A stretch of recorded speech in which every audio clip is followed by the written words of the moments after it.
Seorang dokter wanita yang masih muda dan cantik. Dia berasal dari keluarga yang murah senyum. Walaupun di tengah-tengah kesibukannya, dia menyempatkan untuk pergi ke masjid untuk menghafal Al-Quran bersama Umi Haji Umar.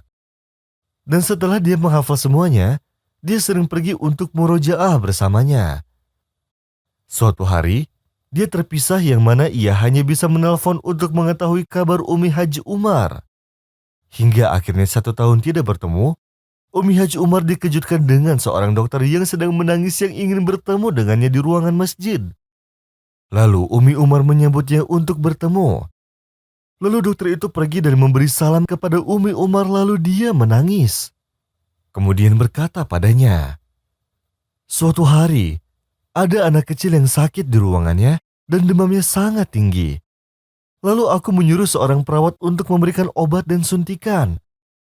Tetapi perawat itu malah mengambil obat yang lain.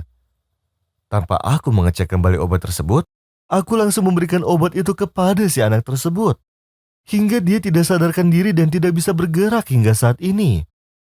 Dan aku terus berada di sampingnya hingga beberapa jam. Dan tidak ada satupun orang yang mengetahui kesalahanku. Dan pada waktu itu pula, aku sedang berpuasa. Lalu aku langsung sholat. Aku bersedekah dan memohon agar Allah menyembuhkan anak kecil tersebut dan memaafkanku. Dan aku akan bertanggung jawab jika anak tersebut meninggal dunia. Dan apa yang harus aku lakukan supaya hatiku tenang?" Lalu Umi Umar pun menenangkannya dan mengingatkannya dengan sabda Nabi Muhammad SAW. "Sesungguhnya Allah mengampuni kesalahan dari umatku akibat kekeliruan dan lupa serta keterpaksaan." Lalu dia menyarankannya agar sering membaca Al-Quran dan berpuasa serta bangun malam untuk sholat dan berdoa serta bersedekah. Dan yakinlah kepada Allah bahwa ia akan mengangkat keresahan ini. Lalu dokter wanita itu pun menjalankan wasiat dari Umi Umar. Dan setelah 2 hari, dia pergi ke rumah sakit untuk menengok anak kecil tersebut. Lalu sang dokter melihatnya bahwa dia sangat sehat dan tertawa bersama orang tuanya. وَإِذَا سَأَلَكَ عِبَادِي عَنِّي فَإِنِّي قَرِيبٌ أُجِيبُ دَعْوَةَ الدَّاعِ إِذَا دَعَانِ فَلْيَسْتَجِيبُوا لِي وَلْيُؤْمِنُوا بِي لَعَلَّهُمْ يَرْشُدُونَ. Lalu sang dokter wanita itu pun sangat senang tiada tara. Lalu dia langsung memeluk erat sang anak tersebut. Lalu dia membawanya sambil dicium, serta menyelimutinya di ruangan. Dan setelah dia tenang, ibu dari anak kecil itu membawakan sebuah bunga kepadanya. Dan berkata bahwa dia tidak bisa membalas jasa dokter wanita itu. Dan dia tidak akan melupakan perhatian dokter wanita itu kepada anaknya, yang menemaninya hingga menjelang pagi tanpa kehadirannya. Semoga Allah menjadikan semua ini sebagai timbangan kebaikan untuk si dokter wanita tersebut. Dan semoga ada banyak orang yang sepertinya. Ayah anak kecil itu pun berkata pula, "Kebanyakan dokter di sini bilang anakku akan lama sadarnya dan terancam dengan kematian. Namun sebelum beberapa jam anakku tersadar. Dan beberapa dokter menganggap bahwa anakku sadar itu merupakan sebuah keajaiban yang besar. Dan mereka memberitahu kami bahwa doamu dan kelembutanmu lah serta sholatmu untuknya yang mungkin menjadi sebab kembali sadarnya anakku dan membuatnya mampu bertahan hidup." Lalu dokter wanita itu pun tersenyum sambil berkata, "Engkau benar ya Rasulullah. Engkau berkata, tidak akan menolak qada melainkan dengan doa." Semenjak hari itu ibu anak kecil dan sang dokter wanita menjadi sahabat. Sehingga sang dokter wanita itu menikah dengan paman anak kecil itu. Yang mana paman anak kecil itu adalah seorang insinyur yang sangat baik dan sedang mencari wanita baik seperti dokter wanita ini. وَقَالَ رَبُّكُمُ ادْعُونِي أَسْتَجِبْ لَكُمْ إِنَّ الَّذِينَ يَسْتَكْبِرُونَ عَنْ عِبَادَتِي سَيَدْخُلُونَ جَهَنَّمَ دَاخِرِينَ.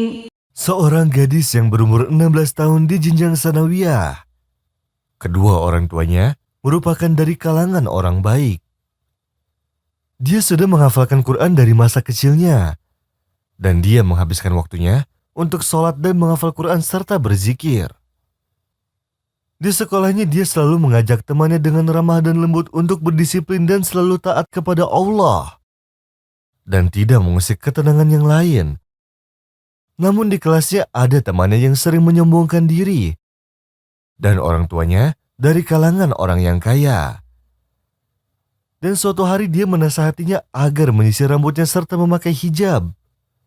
Lalu temannya itu marah dan dengki kepadanya serta berkata, "Kamu harus membayar semua hinaan ini padaku."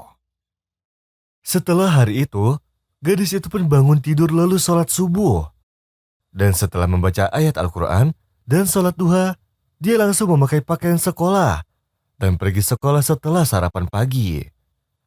Dan ketika berjalan di jalan, tiba-tiba ada mobil mewah yang berhenti di dekatnya.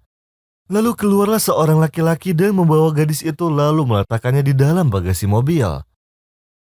Lalu mobil tersebut dibawa ke istana mewah. Lalu ketika laki-laki tersebut membuka bagasi, ternyata bagasi tersebut tidak bisa dibuka. Lalu mobil tersebut dibawa ke bengkel Abu Ras, tetapi belum bisa juga dibuka karena bagasinya tertutup dengan sangat rapat dan seakan tidak bisa dibuka. Lalu di saat itu laki-laki tersebut merasa takut terhadap si gadis yang berada di dalam bagasi itu dan dia khawatir bahwa gadis itu akan meninggal. Lalu dia pun berpikir dan memutuskan untuk pergi ke kantor polisi sebelum gadis tersebut meninggal dunia. Lalu para polisi mencoba membuka bagasi mobil tersebut, tetapi mereka tidak bisa. Lalu salah satu dari mereka berkata bahwa hal tersebut harus dibawa ke Syekh untuk didoakan dan insya Allah akan bisa terbuka. Lalu tidak lama Syekh pun datang lalu didoakanlah mobil tersebut. Lalu seketika itu bagasi pun terbuka.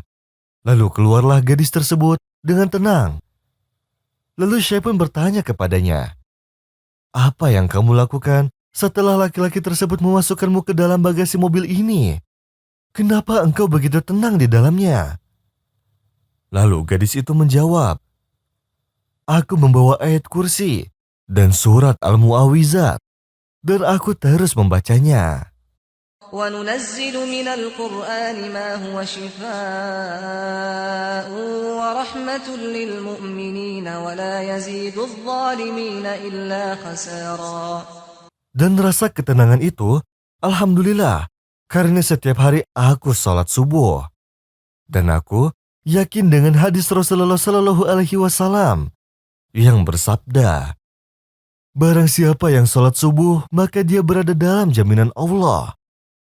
Lalu Syekh itu berkata, "Engkau benar wahai putri, dan barang siapa yang selalu bersama Allah, maka Allah akan bersamanya."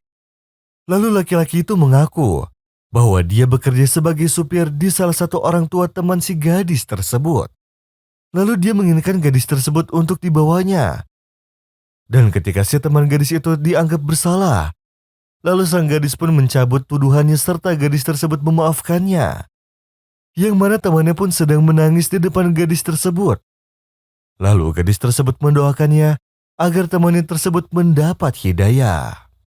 مَا يَفْتَحِ اللَّهُ لِلنَّاسِ مِنْ رَحْمَةٍ فَلَا مُمْسِكَ لَهَا وَمَا يُمْسِكْ فَلَا مُرْسِلَ لَهُ مِنْ بَعْدِهِ وَهُوَ الْعَزِيزُ الْحَكِيمُ.